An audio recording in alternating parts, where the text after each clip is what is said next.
Thanks for joining us again today on the podcast, Talking Pigeons. It's one of the podcasts I've been most excited to start talking about and looking forward to over the last few we've done. The reason being that the birds that I got from you have done exceptionally well in my loft against birds which I rated as top birds and which would be very hard to beat. And they proved very hard to beat. And then I got some of your birds and they beat them. So Are you sure? well, I sent you all the messages and the rest. As a matter of fact, Ferdie, 11664, Okay. Three Sisters Championship winner. Yes, that was on the cock 18611. That's it, yeah. Yeah. That's it, yeah. Jeez. So yeah, they before so there it's not a lie.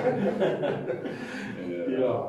So, but what I'd like to get down to is to help the guys. Okay, not as crazy as you did, but just a little bit of insight of how you endeavour to find these pigeons, your reason for going to these specific birds. The Blou Bull, you are known as Mr. Blou Bull in the pigeon industry, and then how long it took you to decide to pick and then finally buy the bird. So if you can take us back to when it all started for you with this specific breed of pigeon. Okay, so this auction was way back in 99, August 99. Whose auction was that now? It was Johan Schmidt and Roland Bauer. It was called the Millennium Sale at that time. So I was racing pigeons in Pretoria and I had some moderate success, but I struggled. There's only one way to describe it. It was a struggle. So I identified these pigeons and I was good friends with Johan Schmidt. Okay. So what happened is in the 3 to 4 months preceding the auction, I went to Alberton, because I'm living in Pretoria, I went to Alberton 2 to 3 times per week visiting Schmidt. And what we did, because he was putting together the catalogue. Okay. So we discussed all the relevant pigeons, not all of them, but you know, the ones, and it took us about 3 months. When you say relevant, are you saying relevant of breeding, performance, racing? Look, all the pigeons on this auction was great, but you know, I couldn't, I was looking for the pigeon. Yeah.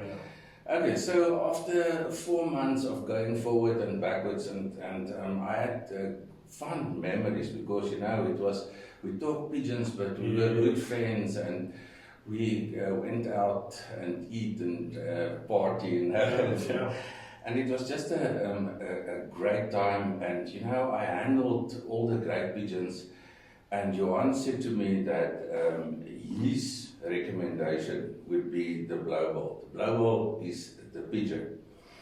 Okay, so just shortly, why I decided on the Blou Bull. Now, firstly, why did you decide on this loft of pigeons, Schmidt and Bauer? Well, in the history of pigeon racing in South Africa, I think their contribution was one of the landmark contributions. And it was just on a level, you know, unknown. And it was no-nonsense pigeons. They flew in every loft, and they're good-tempered, you know, they're easy to train. It was the best. That's why I went for it. Yeah, that makes sense. Go for the best and try and get what you want out of them. So Yeah, what but you want to do. actually, the build-up to the auction was massive for me, because in Pretoria at that time, you know, it was only really Andre Carlson that brought in the great stuff, you know. Yeah. So the coming of the Blou Bull, and it was so ironic, a bloke from Pretoria has go to Joburg to get the original Blou Bull back to Blou Bull country. So a very good friend of mine, and also my accountant at the time, Ferdie Coetzer, You know, he was so invested in me buying this pigeon. And way back, we still had checkbooks. We had to write cash checks at the auctions. Yeah.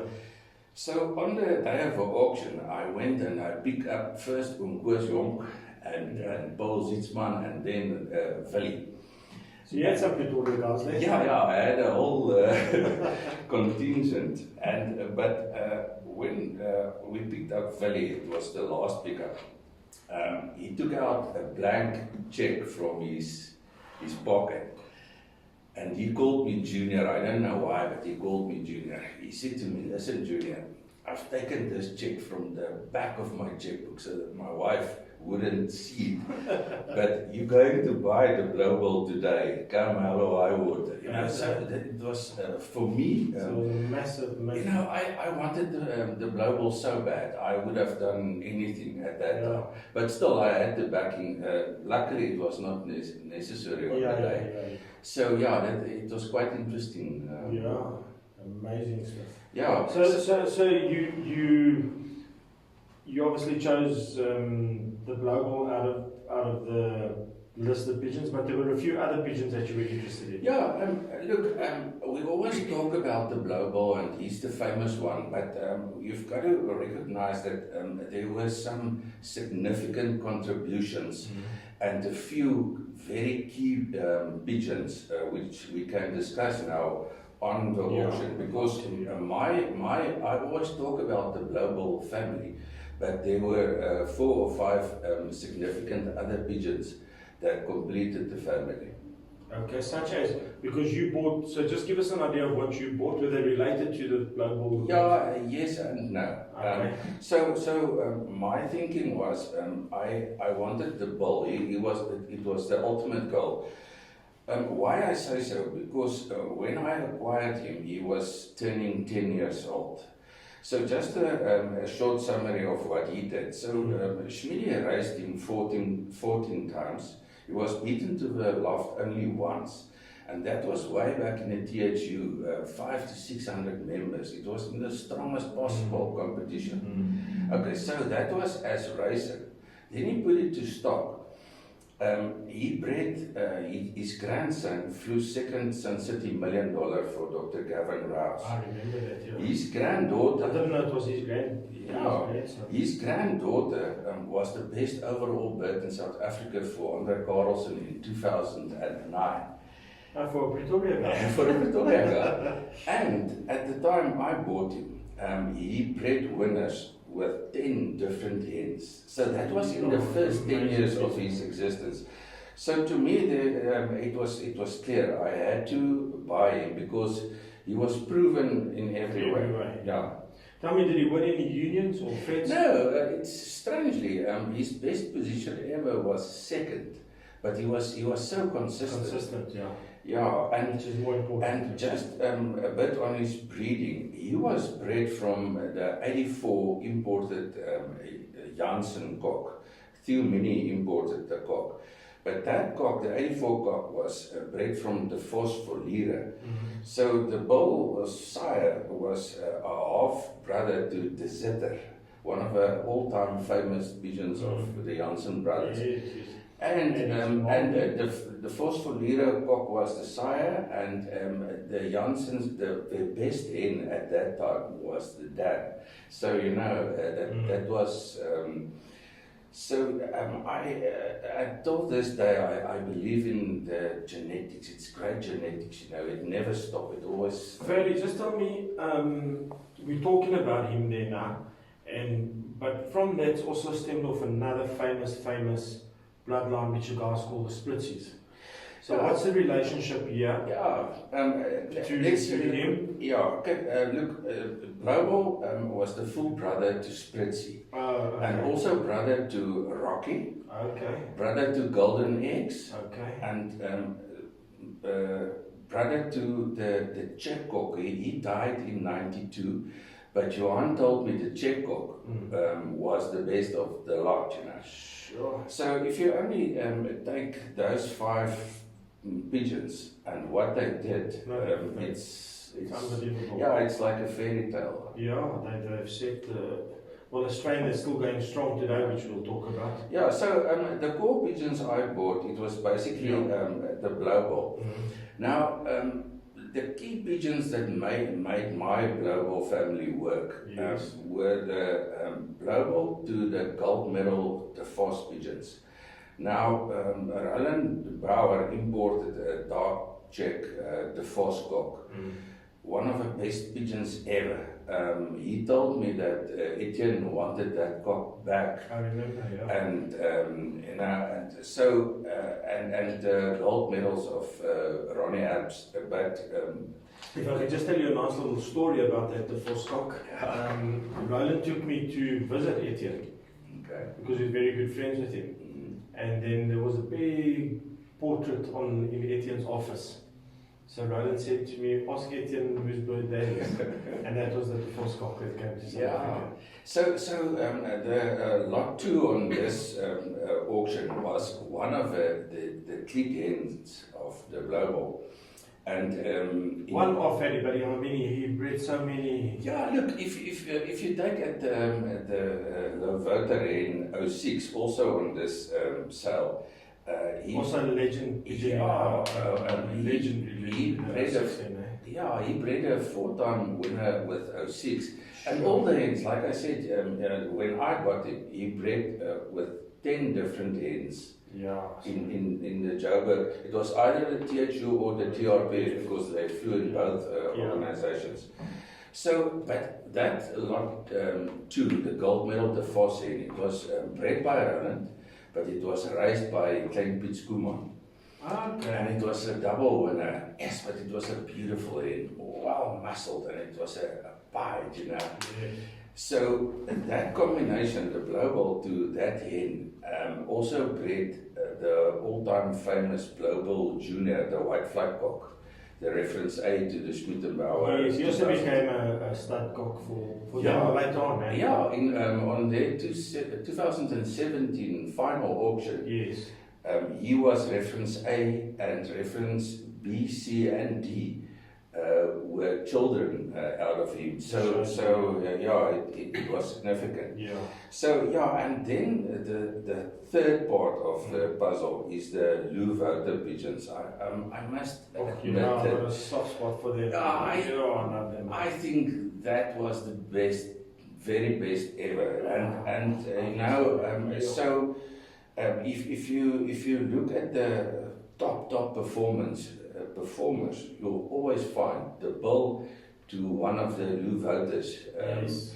You know, if you take it, I think it's lot 101. The 12 she was known. She was bred from 06, the best Lovoer ever imported, to the Czech cock, brother to Blou Bull. Yeah. But they were the parents of Johan and Roland's double classic. Double Classic won the Hanover Derby, the Union, and the year thereafter, the Hanover Union Challenge, you know. So it was just brilliant. So the Blou Bull to the gold medal, the Vos to the Lovoer pigeons. That's you know, that was such a great combination. And that must be one of the best in the history of our pigeons in the country. You know, I know all the new strains are coming in, but I always say, Ferdie, this first auction, I have yet to see an auction with the results of these birds. Look, everybody who bought pigeons on those at this auction, it just upped their performances. But you know, to illustrate the combination I'm talking about, the best is we should go to one of my best pigeons ever is the barn cock 1280.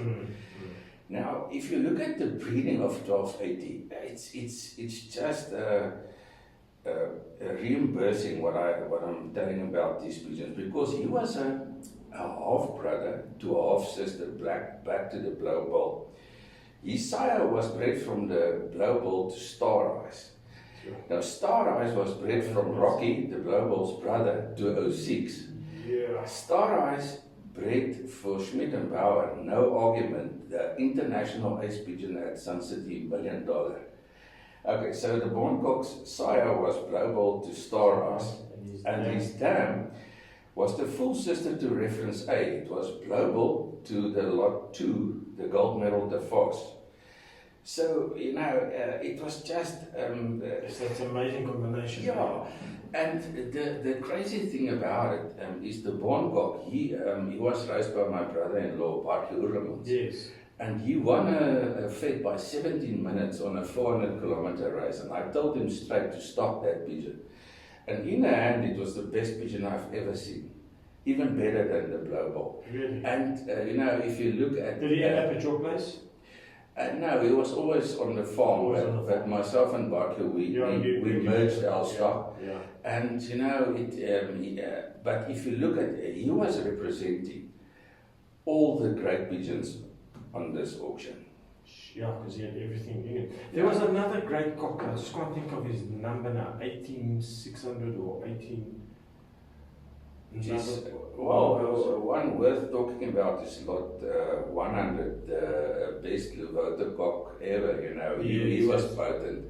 He was not the greatest handler, but man, his children, like I said, his daughter, Double Classic, was one of the all-time greats, and Double Classic bred me my car winner, and it was a Gauteng combine car race.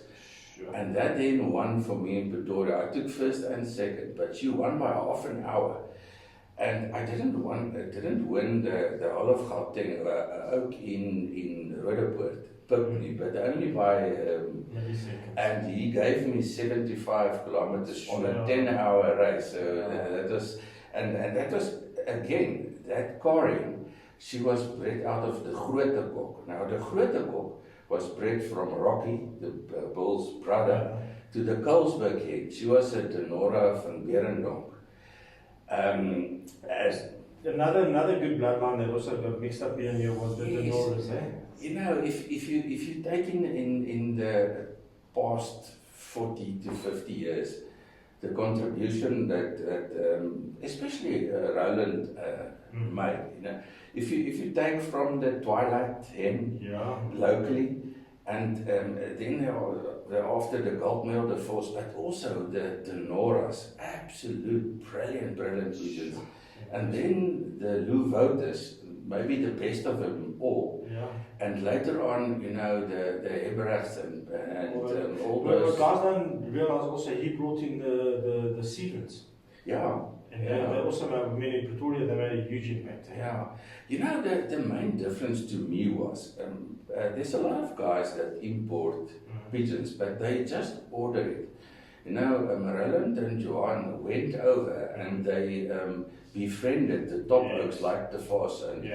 So when they, and especially Roland, when he bought, it was only select ones. And I've never seen two stricter blokes on a pigeon than Johan and Roland. Really. You would have spent lots of time with Johan, so you'll know. Yes, and I learned from them, and I learned from the outset. They don't tolerate any nonsense, and a pigeon should handle, and it should raise. I've always based my breeding pairs on top performance. Yeah. But now, you spent a lot of time with Johan, and before we get on to all of this, was he a guy that kept hundreds of pigeons and then raced them hard to get the best out, or what were their strategies? What was their strategy like? Yeah, look, Johan always raised a small flock, 30 to 40 pigeons. I remember one time I visited, and his wife Susan said, "No, Schmidt is going to struggle this year. He's got overcrowding. He's got 42 pigeons." And on that point, what I've learned way back is he was keeping 2 or 3 pigeons in a loft that can host 20 to 25 pigeons. Very important. And they were sitting scarce. Comfortable. Yeah, and so I think what made the combination of him and Roland so potent is, Johan had focused on the family, and Roland also, but he brought the he modernized the pigeons all the time. And Johan told Elaborate a bit on that when you say that. look, if you don't stay relevant, you can have a look at the pigeon fanciers that flew 20 years ago and still flying. You've got to stay relevant, and being relevant for me is I keep the Blou Bull line, but I do put the best modern pigeons like the Kittels and like the Bourgeois. So you do bring something. Yes, you have to. If you and Johan told me way back, if you don't make them better, you're going to fall behind. Okay, interesting. And it was. So just give us a little bit of background of your breeding strategy. Do you inbreed? Do you line breed? And explain your inbreeding and line breeding to keep your Blou Bull, because obviously everybody knows if they need a Blou Bull, they can go to Ferdie. Yeah, not that you have a lot.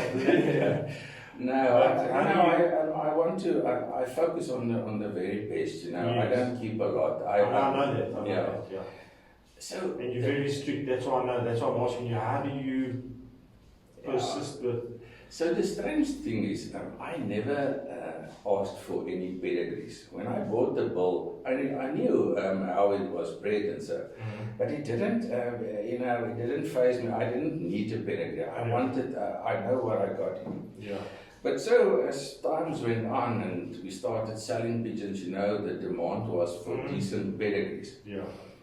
And I think the mating of the pigeons must have come naturally to me, because I didn't realize what I was doing. I just had the results all the time.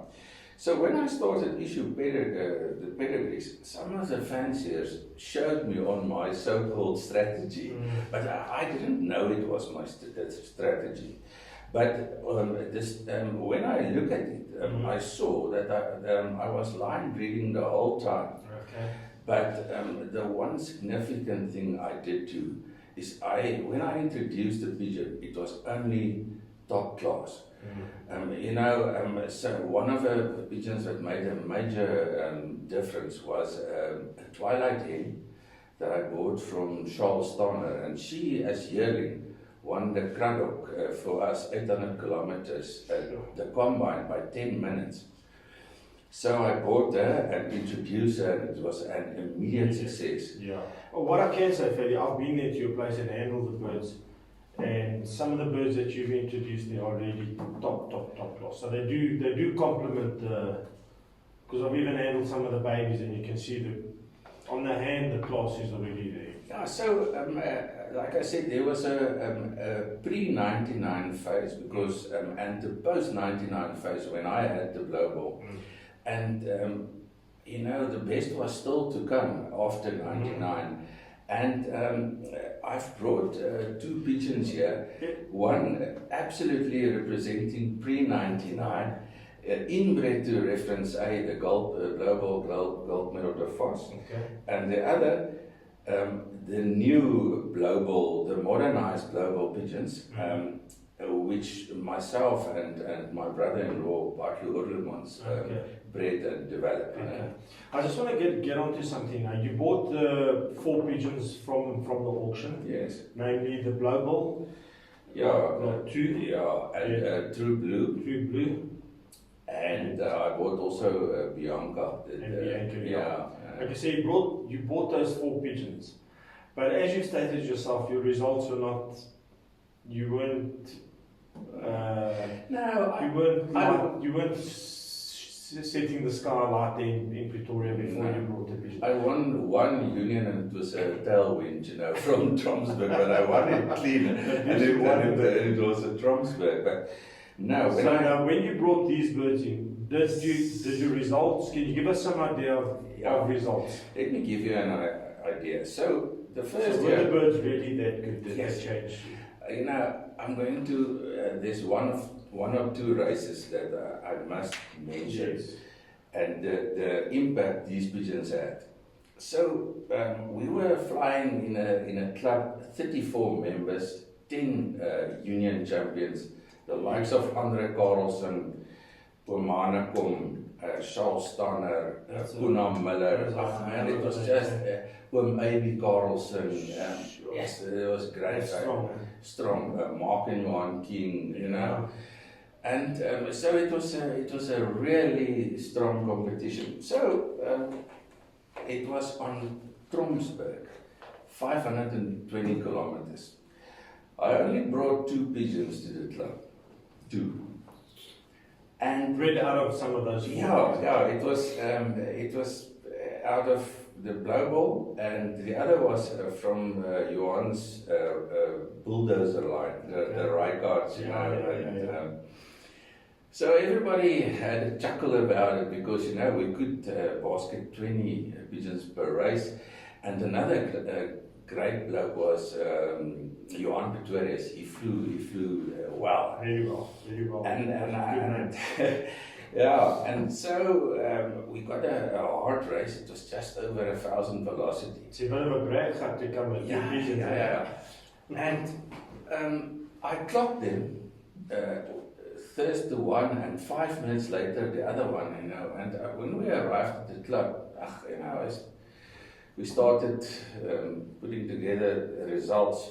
At the end of the day, I took first and second, so I won without overflight. And you know, I only basketed those 2 pigeons. And I saw Johan Pretoria. He was the race secretary. He was only shaking his head when he printed those. And look, it's nothing about me. I was kind of a cowboy, a loose cannon at best. Yeah. It was those pigeons, they just had the ability. So bottom line, good pigeons. Yeah, they had the ability to win the biggest of races. So, you know, I will never forget that feeling. Man, that is a feel-good feeling. Because it doesn't happen in real life. No. It sounds like it's a fairy tale. Bullshit story, you know. Yeah. And that didn't happen only that time. It happened. Tell us a few times. So it happened 3 times. Yeah. But if you look in context, I didn't race that many years. You know, I was more. If I had to look back at my career, my biggest contribution. There are other birds come to my mind, Ferdie, 200-300. Yeah, we'll speak about it. Yeah. But I just want to add that I think my biggest contribution was supplying fanciers with these Blou Bull pigeons. Undeniably, and I speak from experience with that. Yeah, so just on the other 2 occasions, the other occasion was the Gauteng Combine race. I entered 2. I took first and second and in Pretoria, but there was a half an hour between my first pigeon and the second one. So the first pigeon was the granddaughter of the Lovoer, lot 100, daughter to Double Classic. And the second pigeon, 5289, she was out of Reichardt pigeons from a bulldozer from Johan. And the third occasion was on Vitves, 805 kilometers. But the beauty of it is, I was arriving at... How many birds did you send? 2. So the bird that won, and she also won the combine. I think I won the combine by 25 minutes that day, and it's 805 kilometers. And that's my bird that won. I named her after the race. I named her Victoria. Yes, I've seen her in that. But you know the significance of it. It was in the Crusaders Club. The strongest club, probably the strongest club in the country. You know, folks like Andre Carlson, Dean Jooster, especially on those fanciers, on those distances, you know, and Charles Stanner and blokes like that. All the oaks that flew there was. That was 3 times it happened. So, but there was 2 occasions that something better happened, I think. Okay, well, let's hear that. Yeah. That's getting interesting. So, way back, we flew in 3 different directions. Now, Pretoria? Yeah. Yes, I didn't know that. But Cowboy Ferdie had only 32 pigeons. Now I have to bet on 3 sides, you know. And the first race of the year, I think it was, one of them was... So if you just say 3 different directions, so you're obviously going south? Yeah, southeast, to the northwest, and to the north, Polokwane. So what happened, luckily it's documented, otherwise nobody would have... Otherwise, say you're But on that specific first weekend, say on average in all the three directions it was 300 kilometers, all right? And according to the Oaks, I lived behind the mountain, and that was a bad spot, according to the position. Yes. But out of the 3 races that day, I won 2 club ones, 2 union ones, 2 unions, and 1 combine. I think that out of the southeast, within Volksrest, I won the combine. So out of the 3, I won 2 unions, and that I didn't think it ever happened before. I don't think it's ever happened. Okay, but then a good mate of mine, Jan Pienaar. Now Jan was a Springbok shot put. Jan was a very small guy. He was only weighing in fit at the 198 kilometer. I mean, that's like a giant thing. He was a Springbok athlete. He was a Northern Transvaal prop, and he was also a Natal provincial wrestler. Big bloke, was a very small guy. Small guy. That's not argument. And at the time, I was driving a small 3 series BMW, that dolphin shape. Yes. And after we had a lekker kuier at the club, everybody was celebrating, and it was a big occasion for me because it was a hell of a achievement. So when I wanted to leave, it was late at night, I could just ask you, how many birds did you enter into each race there? Yeah, I think I entered... You couldn't have filled 20 because you didn't have I think I entered about 5 to 6 birds per race, So, but significantly is I won the 2 unions, and on the northwest I got a 0. And it bothered me more the 0 than the 2 union wins, but still it was nice. So Jan Pienaar, he came and he stood in front of a car, and he kind of lifted a bit. And he said to me, he said to me, he's not going to move unless I tell him what I did. I said, listen, Jan, I'm going to drive just over here. I don't think the car would go. No. So I told him it was just the quality of the pigeons. Yeah. Really, at that time, I didn't even have a system. I was really a very casual fancier in terms of discipline and stuff like that. But even better, so everybody said, okay, this is a box. And I also, I didn't expect it at all. But the good bird surprised you, eh? But on the exact same race, the following year, the exact same result happened. I won 2 unions, 1 combine, and a 0 on the northwestern kid. Exact same result. Yeah, and one of the pigeons there, she won me the combine. Featured strongly in the pigeons you have from me. So then the Oaks started looking at the pigeons. Andre Carlson came to me and he said to me, in front of everybody, that he thinks I've got the fastest pigeons in the world. I said, okay, thank you. Coming from you. He's a legend. Yeah. So that was what these pigeons could do.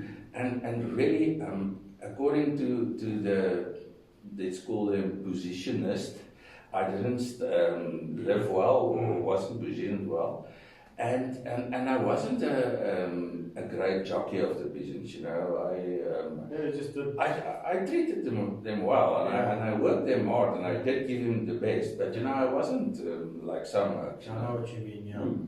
So in a nutshell, what I saw immediately is they've got the rare ability to win the big races, as you found out. And interesting is, maybe we can discuss the few of the Oaks the pigeons went to and what they do. But just on that, some other big races. Did you win any car races with these pigeons? Yeah, look, the first one was that Gauteng combine car race. Yeah. But thereafter, there were two. And Pretoria had a different system of car racing, if I remember correctly. No, it wasn't just one race. Yeah, look, the two races I'm talking about was in Polokwane, Yes. then Petersburg. Yeah. And the pigeons was bred by by Bartley. Yeah. So they raced on a different system. Yeah, so it wasn't a once-off. It was average of 3 legs. So a short, a middle, and a long distance. Okay. So in 2008, one of the daughters of 1280, she won the car series. So she won the car. Series, yeah. But an estimate, 1724, landed together, but he stepped over second. But he became our ace breeder. He bred ace bird King Marisa. Okay. And Marisa in turn bred the Vic Falls winner for Ronnie Hips and Andre Reinders. I was going to ask you a bit about my But then very next year, in 2009, the younger sister exactly bred the same from the Boncock. Won the car race, the same format again. Sure. So I think, and you know, the great thing about that, those races, it was open to the rest of the country. You could have sent to one of your friends. Yeah. So Bartley bred those two winners, but like I said, we had a joint. So just on Bartley a bit, because he wasn't really well known before this. How did these birds affect his life? So look, he wasn't a fancier at all. And myself and Smitty, we went to Theo Mini. And you know, it was always a job. We went to Theo, you know, we looked at all the grand pigeons, the old Oscars and the new Janssens, and you know, he was always importing. Yeah. And he had a few babies, and we were sitting there in Potch, myself and Smitty, and Bartley, obviously married to my sister, he was always interested in this, you know, in the Sun City race, but he couldn't even hold a pigeon. He never had one. And I called him from Potch and I said to him, Bartley, I'm buying you a few babies from Theo. I'm visiting you in a week because he's farming in Polokwane. Yeah. And then you've got the lofts had to be up. So I bought a few babies there, and on the way back, we, myself and Smitty stopped at Chris Smith, and we bought 10 pigeons there. So out of the 20 pigeons, and Bartley raced them, there was 3 absolute. There was a. So he raced the birds in it. Yeah. So he started racing, and then he sold his farm and he moved to a different one. But when he really started to race well, I gave him 2 pairs. I gave him a son out of Blou Bull and Star Eyes, a Scarly Cock, and a son out of Lot 100, the Lovoer. Yeah. And to that, 2 sisters, direct sisters to reference A, the white fly cock from the Blou Bull. Yes. And that was his 2 pairs, and he started. So I think in the last 22 years, he's won the organization 7 times. He's bred multiple ace birds at one lofts, and from a brilliant bloke, but he couldn't handle to one of the fanciers in the country. So I have to give him great credit because, you know, like I said, I was always impulsive, but he kept the line and he developed the Blou Bull pigeons further. What I did do is once a year I took 1 or 2 brilliant pigeons to add to. You know, one pigeon that played a massive role, Dean Euster, gave me a baby, and I raised her, and she won me a combine on Bethlehem, 400 kilometers. And 2 weeks after, she won again, but when she trapped, the clock didn't register. So I had to go in the loft and catch her. So I lost a minute to 2 minutes there. But she still won the club and the union, but not the second combine. So then I gave her to Bartley to add to our stock. And she became the mother, the dam to the modern Blou Bull pigeons. Because she bred Marissa. Yes. And So was she a bit of Gabby? No. She was bred from Dean's Twice pigeons Okay. to his from Bremen, Lovoer. Okay. So she produced two ace birds. Something splendid, Sapir ace bird, which is the brother to Marissa, Dino King ace bird. Marissa was the inaugural ace bird at Dino King in 2011. Okay. Interesting, yeah. And then if we can just touch on a few of the guys that have got birds from you, that have flown well, like I just, off the top of my head, I'm talking about Pretoria guys now, like Jonk and Sian. Yeah. If you can tell us what you gave them, and I know how it elevated them to... Yes, look, Koos is a great bloke and a great fancier. Yeah. But before I had stock pigeons, I used to buy babies from Schmidi and Rowan. Okay. So I only raised those expensive babies. Yes.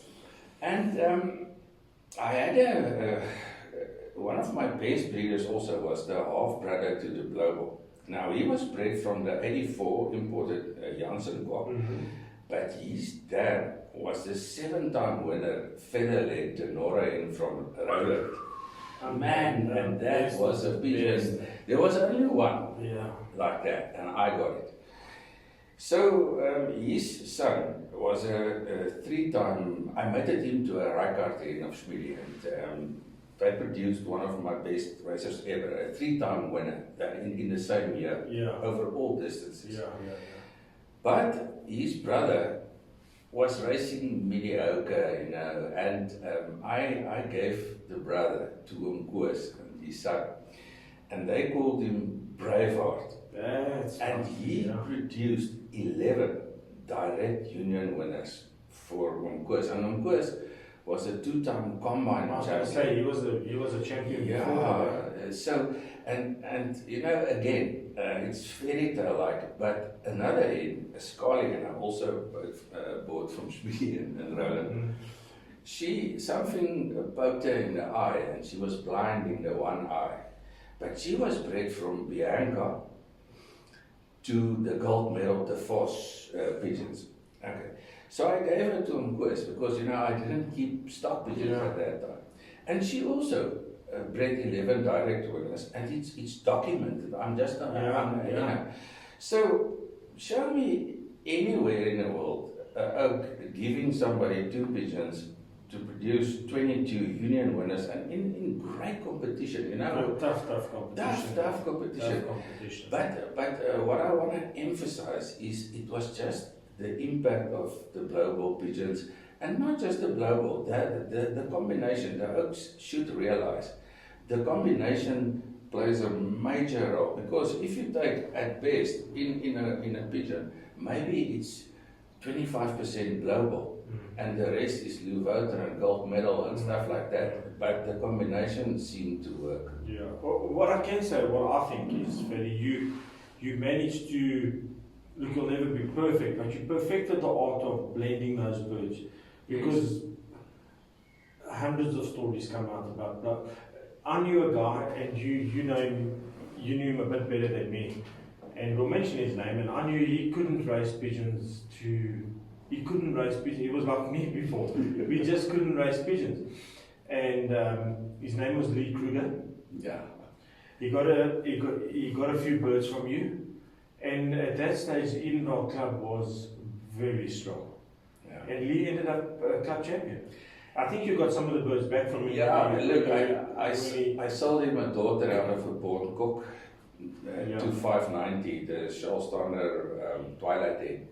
Cradle combine winner. And the next year I asked him, listen Lee, what did they do? He said, yes, he bred one late bred, but she's dropping his pigeons for dead. But when she gets home, she's so tired, she lands on the roof and stays for 5 minutes. But she bred Lee the best young bird that year, and he told me that he could never even think of getting into the top 10 of a TRPF averages wise. And since the introduction of those pigeons, I have to also say that he also had a son, a great-grandson out of Blou Bull, out of Wolfhound. Yes, Now, Wolfhound was second son city for Dr. Rouse. Okay. So that combination bred him, but he had the best young bird in Edenvale, and all of a sudden, he flew great pigeons. And thereafter, I got that specific hen, 28936. Remember me to send you also a photo of her. Yeah, we'll put it up. Yeah. And 36. you know, she's now 14 years old. But last year I bred from her out of a son, from a son of mated to a Kies Bourgeois. Is the most modern and most modern successful Blou Bull pigeons, you know. I just want to mention it also because I got to know Lee a bit, because obviously when he starts flying well, you speak to the guys. He was a guy that had minimal time for the birds. Yeah. He had long working hours. So Yes. you know, he would slip in a toss here, definitely a Saturday toss, one in the week, and then someone would flag the birds for him. So Goes back to quality. you took the words out of my mouth. So if you got the right quality, you can still compete. Eh? Yeah, look, what I like about the Blou Bull pigeons is they make you look good. 100%. Just a recent story, because let's not dwell in the past. Yeah, what happened there is, but it's still relevant to the story. But there's a nice young bloke in the Lowveld, Lionel Visser.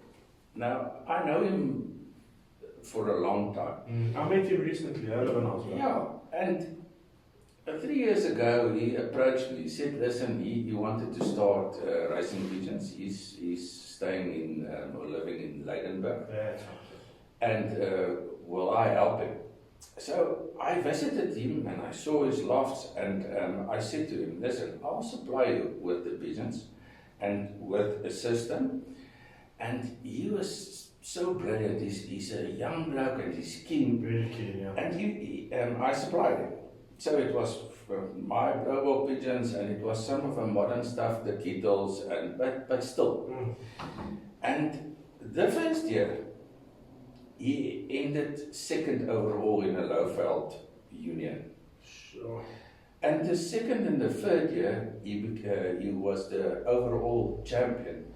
And his results are just... So has he only been racing for that long? He's only been on his own. Yes. Way back. I knew his dad, he was racing with us in Pretoria. Okay. But so he was out for 20 years. So these pigeons got him started at a rate of knots, man. You know, it's...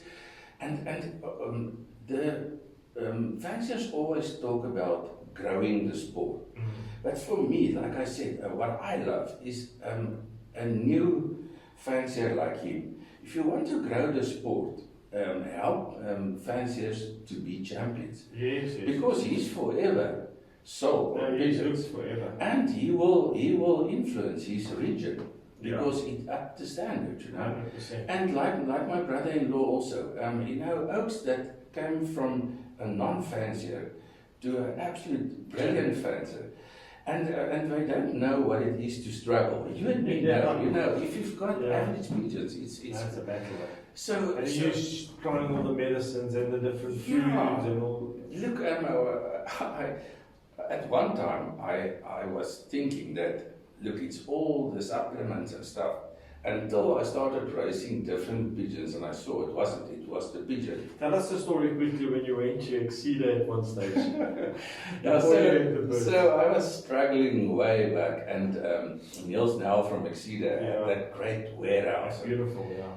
Man, and it was just, it's like a Pigeon paradise. pigeon paradise, and I stepped in there, and it was way back when, I think it was in the late 80s. Yes. I was still a student, and I somehow raked together 15,000 rand. Yeah. And I spent it all on yes, but I was so proud, you know, because when I arrived home, I could look at this, all the imported stuff. It looks good, eh? Yes, and you know, it just didn't help at all. At best, I got more average, you know. So yeah, it's just brilliant what that the right pigeon and you know what you mustn't underestimate is you must be committed and you must befriend the best people in the sport. Yeah. So what happened to me way back, I was still a youngster. Look, I think I was in my early 30s when I bought the bull. So, but one of the Pretoria oaks that is also present at the auction asked somebody else, one of my friends, before the auction started, what was I going to buy? And he told him I was going to buy the Blou Bull. And he said in Afrikaans, no, hy still lig in die broek. So that only fueled me. You know? It's like a boxer, you know. And yeah, that's fantastic. So over the years now, you've so let's go. This was 1999. 1999. So obviously it's impossible to keep the strain at competitive level because even you've spoken about modernized. What have you brought in and what's worked with your Blou Bull stuff? Yeah, look, let's take it from the beginning. Yes. The pigeons I introduced, the significant ones, was first of all the car in my car in, but she was part of her family. Yeah. And then the twilight pigeons, the 590, the Craddock Combine winner. Okay. So in Pretoria, basically one of the toughest races is Craddock. It's really difficult. So 590 played a big role, and thereafter on Mark and Johan King's sale, also I think after the 99 Smith and Bauer sale, the Mark and Johan King's sale was the second most significant. It was really because that top was performing pigeons on that. Yeah, it was a concentration of the twilight / Tom Locks / newest pigeons in the world. You know? But on that auction, I bought Opal Blue. That Gibson, van Elzakker Gibson hen. Now that hen, in her first year, she bred 2 Gauteng Combine winners. Was she an imported hen? Yeah, she was an imported hen. Okay. She made a big difference, and then I said the baby Dean Jooste gave me, the Kutraibo gave me, the Kutrais van Bremen. But if you look at it, all the pigeons I introduced, so Opal Blue was the best pigeon in Belgium for Gibson van Elzakker. 590 won the Craddock without overflight on a hard race. 20603, the Dean hen won me basically 2 combines. You know, so it was highly tested and performance tested. Performance, yeah. So I'm saying what you introduced was performance-based birds. Yeah, and on that, the babies I got from Theomini and Chris Smith, there was a specific cock from Chris. Chris had good pigeons. Yeah. Smithfields. But again, just before I forget, you know the Lovoer pigeons, on this 99 sub, there was 3 of them. 06, the very best hen. Yes. Her sister, 47 was a number. She bred Pretty Eyes. Pretty Eyes scored 4 seconds. She was a magnificent pigeon, you know. And then also the lot 100 cock. But I bought the Brand Wepener hen. Now the Brand Wepener hen was out of a sister of 06 and 47. Mated to the Gianni van Riele, and that Brand Wepener hen I bought, she won 2 THUs and the car. So when I put that Brand Wepener hen to the Blou Bull. Where did you buy on the auction? No. She was originally bought by Lee van Jaarsveld from Pretoria on the auction. Okay. And a year later I bought it from Lee because we were flying the same club. But when I flew against those birds, but then I was a novice and they pulverized the unit. Let me tell you, that specific hen, when I put her to the Blou Bull, it was just like the explosion, you know.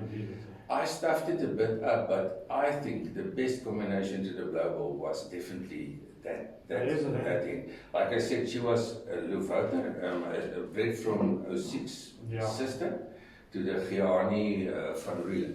So that was also that's the way.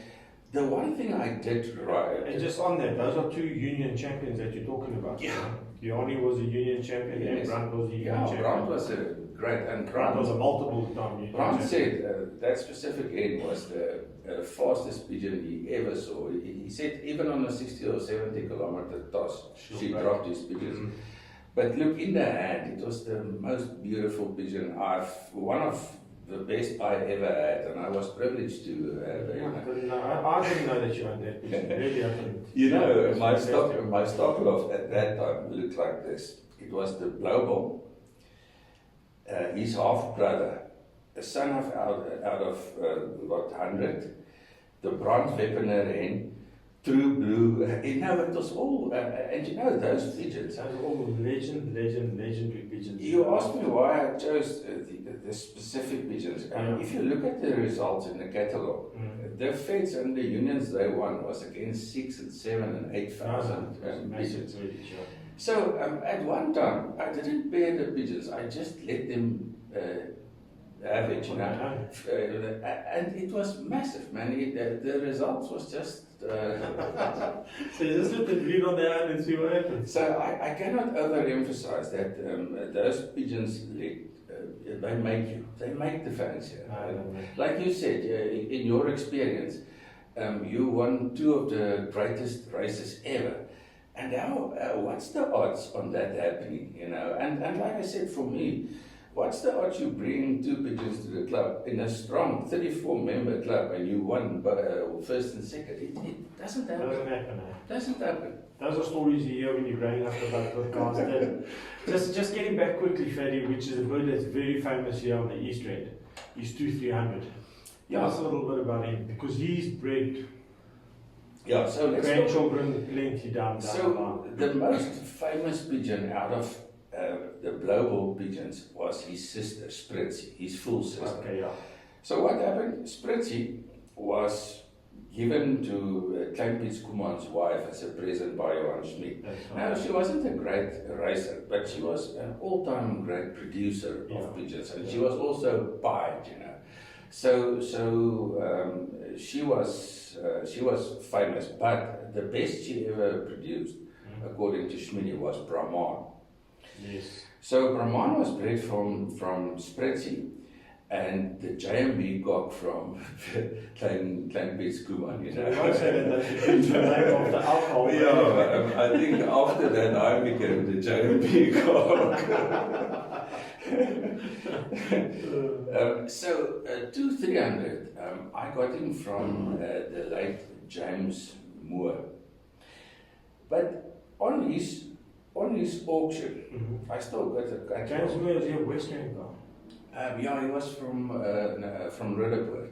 West End, So on his auction, 2300 already documented bred 20 winners. Sure. So 2300 was inbred to Brahman, and Brahman was from the JMB cock to Spritzy. Yeah.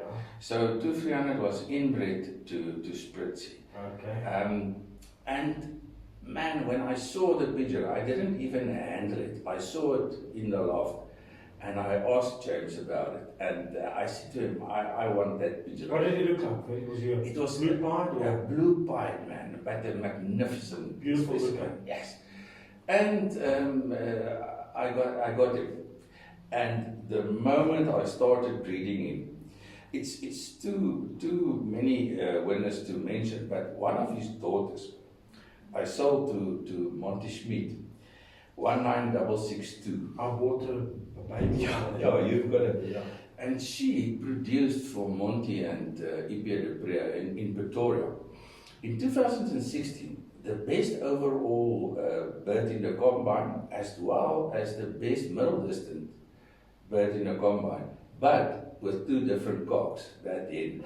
Now that end was 2,300 back again on my unrun, and the unrun cock was a grandson of Blou Bull. Okay. So really, if I'm so glad we're having this discussion, because recalling all, you can just go on and go on. And it's important because, like I said to you before we had the show, it's a South African thing. We forget the legends. Yeah. And we forget them so quickly, and then the new strains are on the block, and then it goes. Yeah. But these birds today, as you know, I won a fed last year. I won 2 feds, but one of the feds I won was again with that hen from you, 27. Yeah, 32. Whatever number is, yeah. Yeah, so she's again related to all this. Yeah, so what I did there, her dam was half brother to half sister back to the Blou Bull, but her sire was out of the most famous modern Blou Bull, 1724, which the father of Marissa. Oh, yes. So he's in there. Yeah. So immediately this. The one thing that I will take credit for is since 99 up until now, directly or indirectly, I influenced the global line. Because if you look at the pigeons I added. No, there's no doubt. But what I want to say, which I wish more of the pigeon fanciers would do, and I don't think well, I know you don't take credit for it because you never speak about it, and I try to promote it here in the shop. If I tell guys where to buy birds, there's one place I tell them where I know they can go buy birds. But I don't think you've realized how many good birds you've let go out.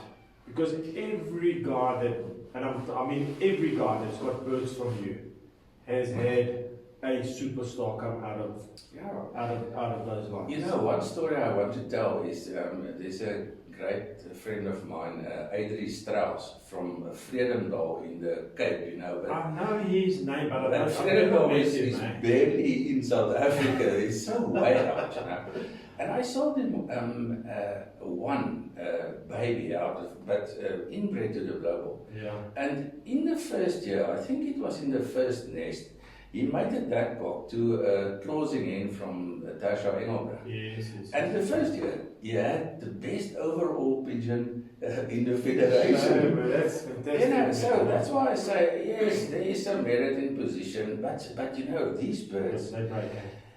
Another story I want to tell is a great friend of mine. He's still flying. He's still flying the TRPF. Greg Stewart. I've never met him, but I know his name. Yeah. Brilliant bloke. Yeah. He said to me, Ferdie, I just want to win one fed. So I supplied him the Blou Bull Lovoer and later on the Twilights. So he combined that. He won in that 1 year, it was not many years ago, he won 5 for the TRPFs. It's a record. And the Fed's tough to win, eh? Yeah, so from 0 to 5 in 1 year, you know. So it's just, again, and the greatest thing is you hear so many stories of the pigeons work for A and B and not for C. So that's the other thing I want to say. It's very important. Good birds work in all lofts. But are they as tough? Some people say they're not as tough. So say you would enter one in like a Victoria Falls. Did you enter Victoria? Yeah. How did you do it in Victoria? Because that's one of the toughest ones. Yeah, look, I had an ace bird at Victoria Falls, but that wasn't out of a Blou line. It was bred by a investor. Okay. So the inaugural ace bird was bred like that. But Marissa, she bred for Andre Reinders and Ronnie Hibbs, the Big Falls winter winner. Yes. And you know, if you look at the... She bred the winner? Yeah, she bred the winner, Quantico. I also will supply you with the whole story and photos. Yeah, so the big thing is, you know, and in that kind of races, you're competing against gameness. Good one. The best in the world. You know, all the best oaks. So, and like I said, the Blou Bull himself bred his grandson, flew second Sun City $1 million. And as you know, way back it was the race. So it's just, but I think like a tough South African race, like Barney's Dino King race. Yeah, look, I did very well there. We had the inaugural ace pigeon, Marissa, but last year I had 2 brilliant pigeons there, but still inbred. So the one I had, and like I said, you know, you've got to stay relevant and connected. Because a year or 2 ago, Marking from the Pigeon Palace came to me and he said, Gijs Lou has got a Kies Bessoir cock that is just next level.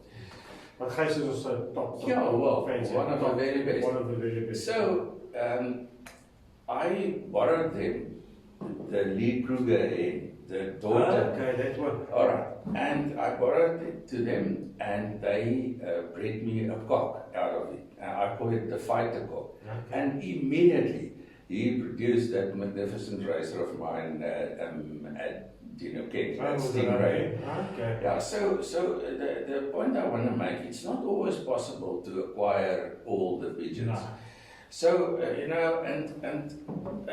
what I... But you can't go far wrong with someone like Gijs Lou. No. And immediately, they made me relevant again. Yes. But still, I always keep 50% of a pigeon's Blou Bull. I do that. So, but if I can give advice to any fancier, yes, is when you show commitment, like way back when I bought the Blou Bull, because when I was sitting in that Jack Eustace Hall, I was shivering because I was a youngster with no money. No money, and I wanted to buy the best. How crazy is that? So there were the oaks like Tom Chalmers and Harry Wilson, and man, they could have cleaned me out out of their back pocket, you know. But the commitment I showed there gave me access to other lofts, you know. All of a sudden they saw, listen, I'm serious. So that's the way to go. And if you look at the Belgium history, that's the way they work. For sure. They team up, you know. 100% right. They team up and they share breedings and co-breedings. And interesting, my best hen currently is granddaughter to 1280. But on the mother's side, on the father's side, she's Kittel. Oh, is it, eh? So it's half Kittel, half Blou Bull. They're also good birds, the Kittels. They're great birds. But really, you've got to renew your birds. You've got to, you know. So you renew, but you go back to the Blou Bull stuff. Is that what you're saying? I think very few people just have the money to just buy all the best birds. Yeah. But it's a difficult way because the best of the best doesn't always work. But if you look at prominent families, the Tomlocks, the Blou Bull, the Sirens families, if you the blokes kept the line, but they renewed all the time. So that's a sure even guys like John and Barney with their Turbo Toms and then bringing the Kittels, and I mean they also phenomenal fanciers. Yeah, look at that Turbo Kittel, the one that won 7 Sampo medals.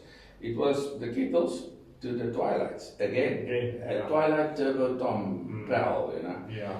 But what I want to say, and it's necessary, you know, South Africa has got a rich history and culture of brilliant pigeon fanciers, you know, and they so they don't get recognized, but you know it's such a long list, and you cannot compare one era to another. But they were all brilliant.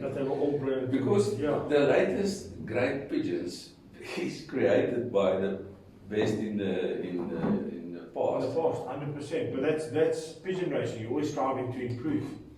So if and it's actually if you commit it, it's easy. Because the moment I got those pigeons, all of a sudden I was more than relevant, you know. Because and then you had access to offers and all of that kind of stuff. To me, you know, when I was a youngster, I loved the Western movies, you know. I always wanted to ride wild horses. And my mum hated it because I was a good athlete and they were always scared that I would get hurt. You know? So I would like to ride the wildest horse, but with pigeons, you know. I love the pigeon that can fly a break. Yes. Like Roland always said, it could fly out front, you know. And because that doesn't happen that often. That's the trademark of the great pigeons. The great pigeons, yeah. And the Blou Bull and the related the Lovoers and those pigeons just did that. And the amazing thing is, until today, they're most relevant, those pigeons. They are. I mean, even in my loft, everywhere you go, they just well, you mentioned Lionel. How he raced, and I mean, he's a star. Yeah, look, and those oaks like Lionel, they're going to take the sport forward. Yeah. Because and he's very keen. I could see by his mannerisms and his talking and all that. He's a perfectionist. Yeah. But what I appreciate about, many oaks ask you for advice, but they don't listen to you. 100%. He followed it. There's two oaks that followed my let's say assistance, yeah, to the letter. My brother-in-law bought relevance, and look what happened. But he became a great fancier in his own right. Also because he's keen. Yeah, so nowadays, when I want to better my family, I go to him. So I helped them way back, and now he's the famous oak. And like I said, young oaks like Lionel, he's going to influence because I've got a great affinity for the fanciers in the countryside, because it's difficult. It's not easy racing. The tossing and getting to the club and so. And the spread, Ferdie, if you take some of them live 150 k's in front of or behind the first catch, so it's. And we complain there when the guy's 30 k's in front of us. So. I remember when one combine I won. The oaks in Centurion, they give me roughly about 23 kilometers. They're close to Canadian. So a friend of mine called me and he said he just clocked. And when I looked up, I said to him, listen, I'm clocking now. So that's just, they really had the ability, because, Andre Carlson was such an iconic figure. He was so far ahead of anybody. And still, if you look at one of his greatest pigeons, is a granddaughter of the Blou Bull, becoming the best bird in South Africa 2009. Unbelievable. And he had a good strain of birds himself. Legendary. Yeah. So what I love about these pigeons, you don't have to exaggerate. No. It's just out there. If you ask anybody who got those pigeons, a great friend of mine, Piet Germes. Oh, fantastic. I asked him to come on to the show. That would be a great show. He's always telling me and keeping me up to date of what is happening. He speaks to everybody. And he lately told me about the fancier here in the GPU that's got a best bird again out of that Marissa line, the Blou Bull line. Like I said, the nice thing is... he got some very good ones from you, eh? Yeah. He told me some of his best, in the first year, the first pigeon I ever gave him, bred him the yearling national in the then THU. That's right, I flew against him in that year. So. And he's a master, especially on the long distances. He's a master all-round. Really, he's one of the few guys, he's a master all-round. Yeah, so man, it's just so it's too good to be true, but it is. But it is true, yeah. Piet said he's told me, and what's funny is he knows these catalogues and pedigrees off by heart. What's so great for me? I studied this pedigree, this catalog. Like I said, Schmidty was compiling it. I was drinking coffee. He was telling me, And he was, the one thing about him, he was massively confident in his own pigeons.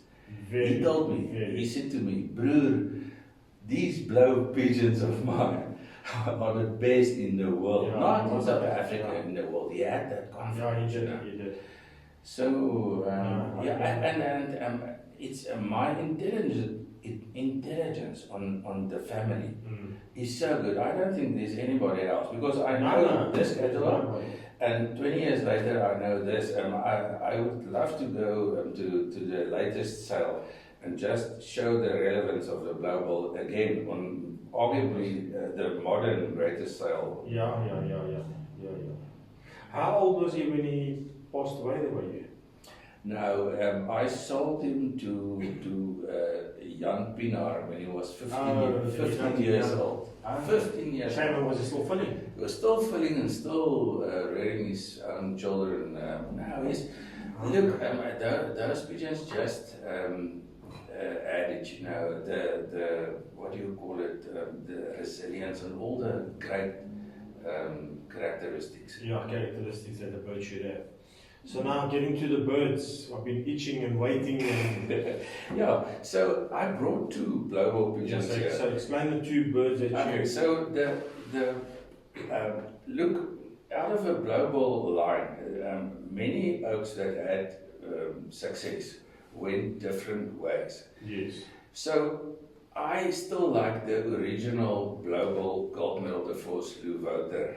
So the one end is, you cannot get a more inbred to... So she's got all of that in her. Yeah, so she's inbred and line bred to reference A, the gold, the white flight cock of Schlutenbauer. So is that reference A in this? No, reference A in this, the 2017 So catalog. look at that. So reference A, she's inbred to that. Yeah, let me just get that.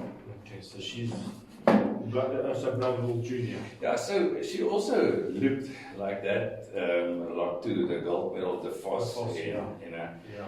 Now you can handle her, and you know, it's just perfection all the way through. Yeah, she's got a beautiful cover. Oh, beautiful.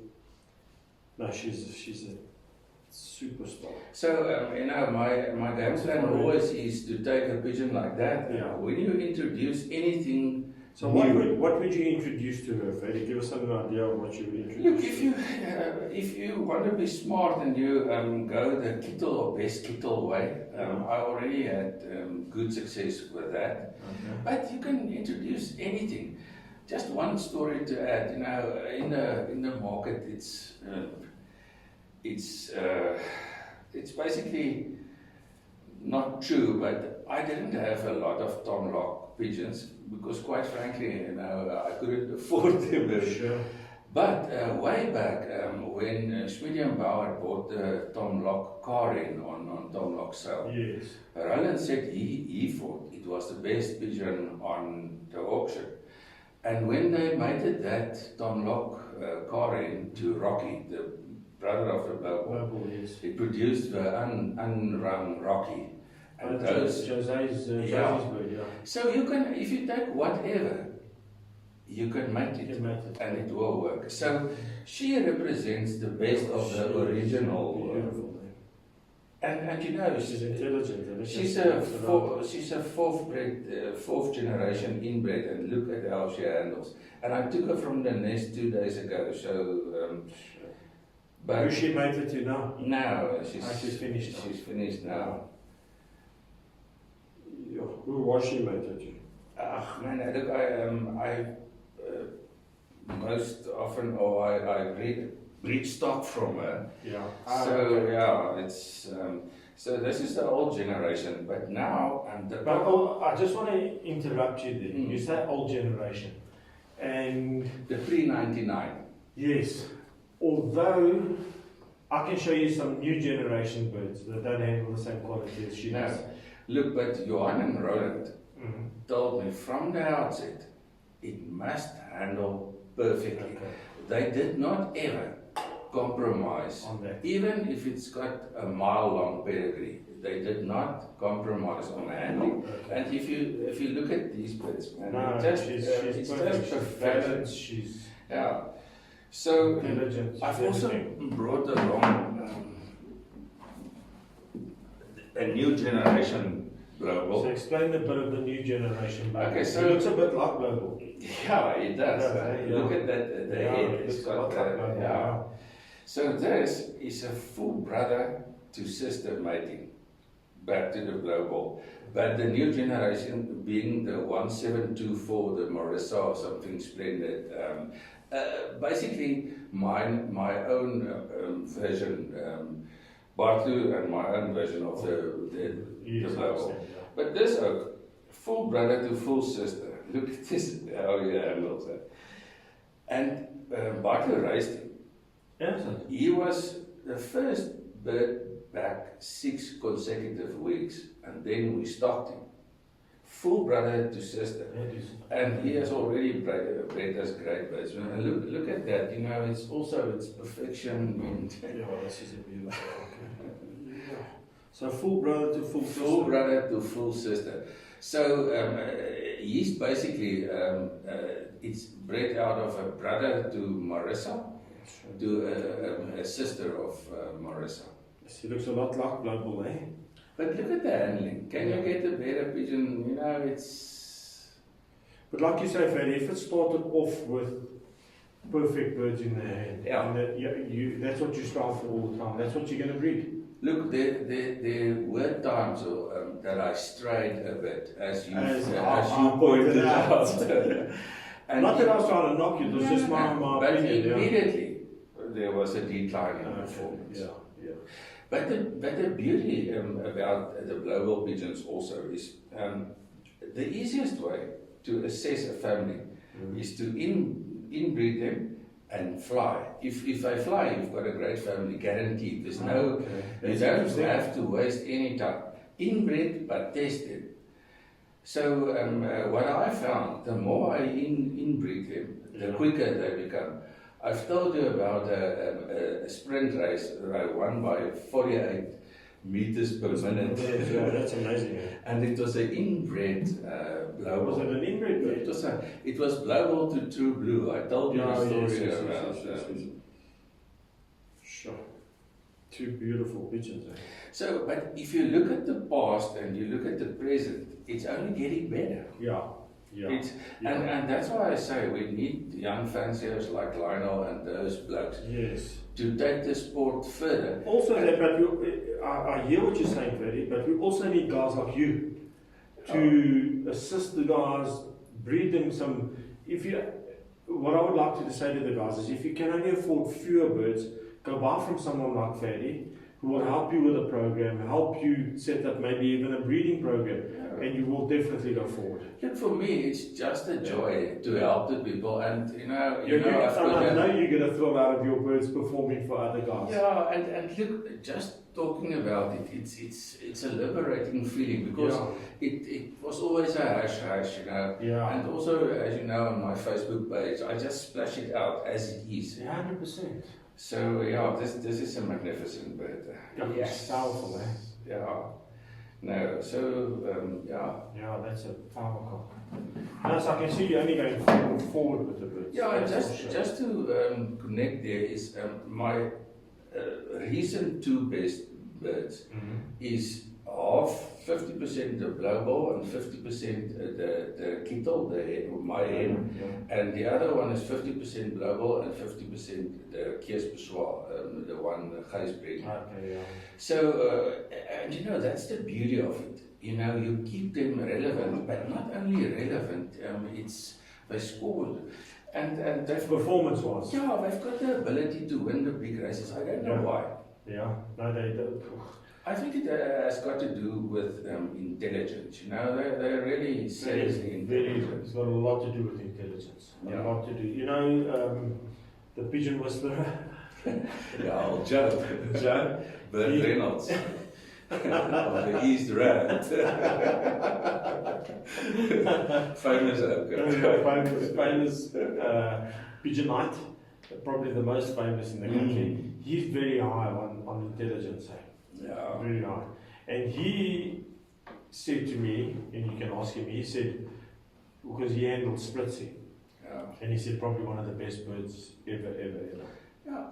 Look, if you look at the Blou Bull and the Spritzer and the specific family, if they sit on a landing board, you can see how inquisitive they are. They're looking around. Even now when they're handling these, you can see that what's happening around. Just sense the intelligence. Yeah. Because you know, you can be a bodybuilder, but not necessarily an athlete. You know? 100%. So yeah, that's and what I found through many years is the great pigeons has got a great temperament. Yes. I've seen the oaks that imported the kittles first to South Africa. And those kittles are like the old Blou Bull pigeons. They come to you and they interact. Yeah. And that's what you need. Yeah, I've seen that. The moment you get a pigeon to interact with you, he's basically more clever than yourself. Yes, 100%, because he can be dropped anywhere and he'll be out first. Yeah. No, that is true. Going back to Lionel, he got these birds from you, but I see he's also got a few of the kittles. Is he crossing them? Do you know he's set up? Is he helping him a bit there? Yeah, look, so when we started him off, I said to him, I'm going to supply him with the Blou Bull family, but we need to upgrade also. And I got him some pigeons, some of the kittles.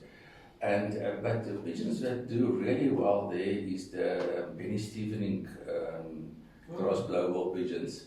That's another potent cross. I haven't even touched on that. You said the Benny Stevening bird or birds crossed very well. Give us a little bit of an example of what they've done there. Yeah, so Marking and Roland imported those Benny Stevening pigeons, especially the Chippos. Yes, the world famous Chippos. And they immediately, when I crossed them to the Blou Bull, it was, it's the most consistent crossing I've done in a long time. At our own loft at Ferdie and myself, it was some of the best racers, and so what amazed me is I bred a 3-time winner, a Pierre Stevening for Johan Grobler, when he was still racing in the TRPF. So Johan, at that time, he won the TRPF young bird averages a record 3 times. It was a good fancier, Johan. Yeah, and his average fed position was a 7th throughout the whole year. And that next year, he called him the African Chippo. I bred it from out of 2 Stevening pigeons. Flew 3 wins against his superstar pigeons, and so he bought the pigeon, the parents from me. So again, the Stevenings to the Blou Bull, just magic. So the crosses, the Blou Bull's cross. You know, I just thought on the Stevening pigeons, my good friend down in East London, Michael Engelbrecht, I sent him a Pierre Stevening cock, a blue white fat, as a gift. And last year he told me that in double quick time we bred him 3 union winners. Sure. And you know, Mike is buying just the best. So definitely, and I know at Lionel down in the Lovoer, they're also doing well. And what amazed me is it didn't even, the fanciers in the country, very little of them. I think Rob Watson got a few of those from us, across with the Blou Bull stuff. And they've done very well for Rob. Yeah, Rob bought the Pierist from us way back, and it did well for him. Yeah, very, very well for him. Now, Ferdie, before we go on to the second catalogue, because we've handled most of the birds here, obviously there must have been some influences over your pigeon life. From 1, 2, 3, 4 fanciers. I don't know if your dad raised pigeons. No, not at all. So somewhere the influence must have come and influenced you. Who would you say that would have been? Yeah. Look, just shortly, my dad bought me 6 pigeons when I was 7 years old. Okay. And then the bug just got me. So but you were also, which I want to mention, which a lot of fanciers can relate to. A lot of fanciers were also sportsmen themselves. Yeah. So and you were also, a very good sportsman. Yeah. And so that helps, I think, with the performance and the athleticism of the pigeon. The bug just bites a bit harder. Especially understanding the conditioning and stuff like that. It helps. It's not a prerequisite. No. So yes, my father triggered it, but when I was still at what do you call large school, primary school, my parents were both teachers, but my mom drove the school bus. We had also the school bus. So in the mornings, I put a basket of pigeons underneath. What a hassle for your parents to have the naughtiest lighty and about school. So I was at school at Zebedela. It was a farming community there. Where is that? It was in Limpopo. Okay. And way back, it was the biggest citrus farm in the world, in the southern hemisphere. Sure. So we lived about 40 kilometers from the school. So I tossed my birds, even as a youngster, To the school. every day. I didn't race, but I tossed them. But okay, the greatest influence on me was definitely Johann Schmidt, and together with the influence of Roland Bauer. I cannot deny that. It was a, I was so privileged because I've learned from the best. And listen, at some point, especially Johann, he drove me nuts because he was so strict. The 1 year he didn't race, he visited me once a week, and he went through my birds, and if it wasn't right, it was cancelled. So Johann and Roland definitely, and in most recent times, Johann Grobler.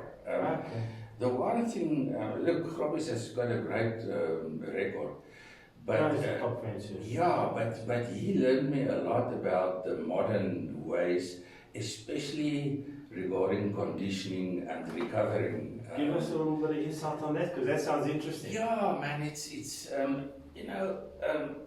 the best way, or if you're talking about recovering, you're talking about food and drink. Yes. But some of the modern products, when a pigeon arrives back from a tough race, you want to replace the muscles and the protein and all the stuff. And you usually do it by way of the food and drink. But he showed me, if you take a normal product like Lifegate, yes, and when the pigeon arrives, yes, an hour or two thereafter, you inject some, say 20 mils directly into the crop. Okay. If you look the next morning, it doesn't look, if the pigeon had raced 600 or 700 kilometers. So that's only one thing. But he learned me to think progressively, because well, he's a lot younger, eh? So he's about 10 years, 10 to 12 years. But the sport is evolving the whole time. Yeah. And if you don't keep up, and if you look at his performances, so there were so many influential and great fanciers. But like I said, for me it was those to stand out. Definitely, man, and it was just great. We had such great times. I think you must reminisce sometimes on the times you spent with Johann. Our times changed. In the past, I do not drive past Alberton without visiting Schmedi. So, after him, I got there less and less, but it's memories, eh? Yeah, it's fantastic, fantastic memories. And look, you've got to give them credit, because they've changed the sport and they've bettered it forever. I think to the extent that they had two international S pigeons at the then Sun City $1 million. No argument. I want to give you a nice little story. You say Schmidi and Bauer have changed pigeon racing and all that. So Roland invites me to go on sorry, I'm just interrupting you quickly.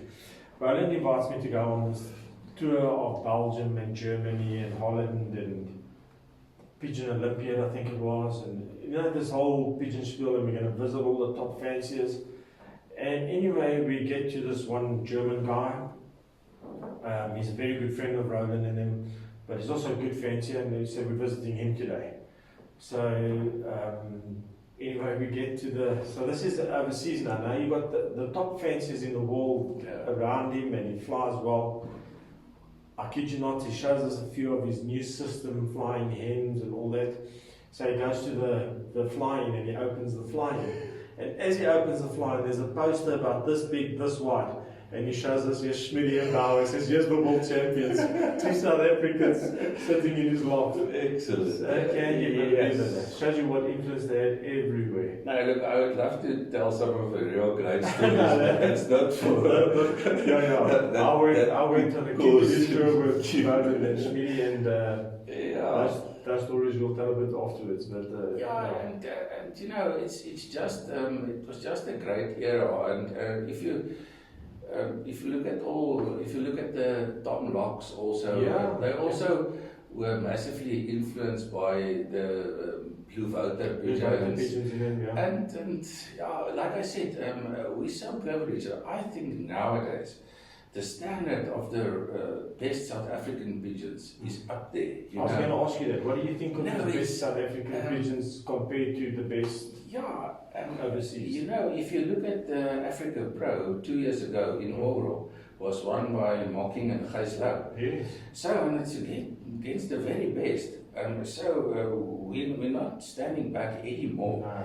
And but that is. But then again, you must say, I like Gijs is on a different standard to most guys. He's for years now. You know, if it's a Gijs bird, it's one of them. No, and you know, he's simply the best, and still relevant. If you look at when he started.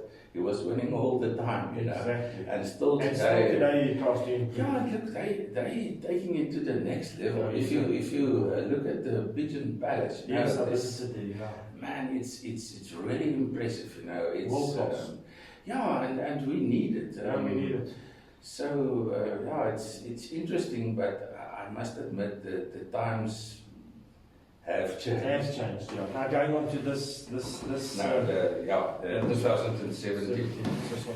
So what I point out is this was in '99 when I bought the Blou Bull, and this was in 2017. The final sale of Johan Schmidt and Roland Bauer. So I just want to go to the reference page and. To show the relevance of the Blou Bull. So, reference A, called Blou Bull Junior, the white flight cock, was THU 98133357. He was the reference. Was he the father of the 5-time winner with the road test? No. Wasn't that one? The 5-time winner was bred by a grandson. I'll come to it just now. Okay, sorry. Okay, so reference A is the best son to Blou Bull. Reference B, the white flight cock, he's a son to reference A. Okay. Reference C, combine lady, she won the combine against 18,500 pigeons. Is a daughter out of reference A, so it's a granddaughter Blou Bull. Reference D is a grandchild of Blou Bull. It's from reference A. You know, and the 5 times winner, one of the all-time greats, he was bred from grandson Blou Bull to the Andre Roodhoof 10. So was it a grandson of Blou Bull? Yeah. So the relevance, if you look at all the Golden Princess, now Golden Princess was the best overall bird in South Africa, as well as the best on the short distances. She was sold for 360,000. Samuel. Yeah. Mr. Samuel bought her, and she, Schmidty says here, Schmidty and Roland, she's line bred to reference A, Blou Bull, and she's bred from the 5 times winner. He's basically a great-grandchild of the Blou Bull. So I just want to show that the golden line continues through all the years, you know. Yeah. So genetics speak all the way. It's the golden thread. If you're able. Is there anybody else that you know that's maintained the Blou Bull line similar to you? I don't know of. I don't know. I don't know. You see, all of us want to improve, you know. Yeah, when you got the best, you want to be better. Yes. And when I started selling too many of my core pigeons, you know, I went down and then I got them back, and it took me a while to get back there, you know, because. And just looking at this catalogue, you know, and talking about Roland, he also imported those Kies Poussoir pigeons. Yes. And this one he imported the Cannibal. His sister was Cat Davy, and she won against 108,000 I think Kies is number one. Yeah, so that's why I say you need the influencers. Yes. And you need the oaks to with the big money, you know. Need the guys with the big money, but at the same time, we also need the guys similar to yourself to be able to disperse some of these genetics to the rest of the fancy. And I don't want to speak on anyone's behalf, but what I can say is that the great oaks like Johan and Roland, and even an oak like Gijs Lou, they love their pigeons. You know, passionate about it. Yeah. You know, once I was. We got a guy in our club like Kevin Kitchen. Oh, he's crazy. He's passionate about his birds. You know, once I was visiting Gijs at his offices, and we sit in this seriously fancy boardroom, only with a basket and pigeons. And he said to me, "Listen, pigeons is even more important than his work, you know." So it's great. So look, you got to have the love for the pigeons. If you don't, you know, you see many oaks that just buys a lot of expensive pigeons and get. Ferdie, and that's why I wanted to have this podcast, just to try and get some of the guys on track to what to look for, how passionate they must be about getting a specific bird or a specific line. Otherwise, you're just buying off. I can show you WhatsApp groups I'm on. There's thousands of birds being sold every day. And what I can tell is don't let the pedigree influence you that much. Go and find a pigeon. You know, Schmidt told me way back, he said to me, when I mentioned, I dared to mention position, he said to me, first of all, get the birds that can win, and then you moan about position. And it was so.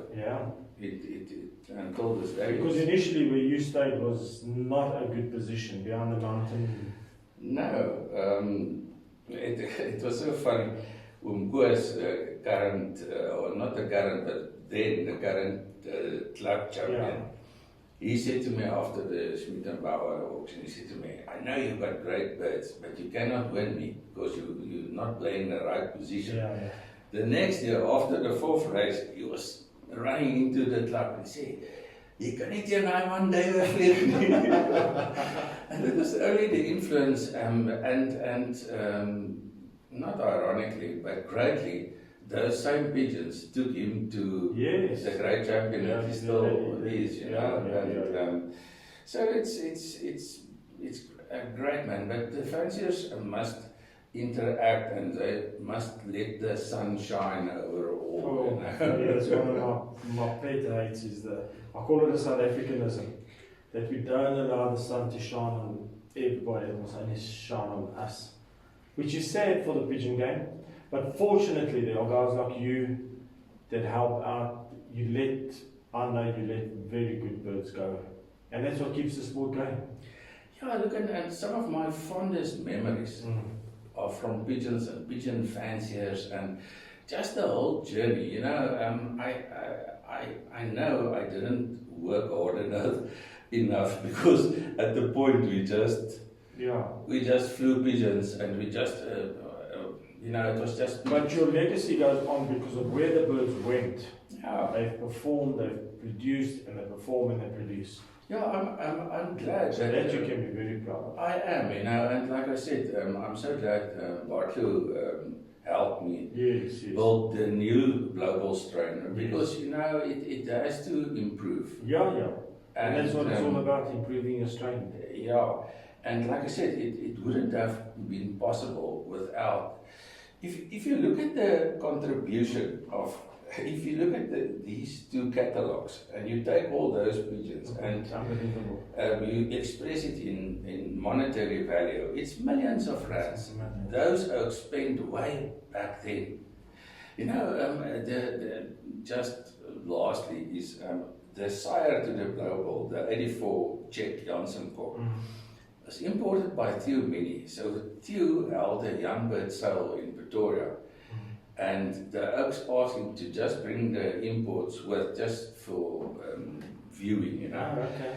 And when Johan saw that cock, he said to Theo, I want this cock. And it was in 1985. The rand was still equal to the dollar. Yeah. And Schmidi, I remember it, he was banking at Nedbank. And he pulled out his checkbook and Theo said to him, 5,000 to scare him off. He wrote the check there and there. 1985. So again, you know, the commitment. You know, in 1985, I went to university in 1986, and my dad bought me a Nissan 1400 Champion of Africa for 11,000 bucks. So, you know, it was, But, No, good man. Ferdie, thank you very much for coming around, and it was very interesting. We can do something like this again. But at least we've highlighted a little bit of what the Blou Bull strain has done in the country. Yeah. And I'm sure further down the line more will come up and we'll have more chats. About it. Thank you for the opportunity, because you know, it's a long time coming. Yes. And now you've got it from the beginning. So yes, no, fantastic. No, thank you very much. Thank you.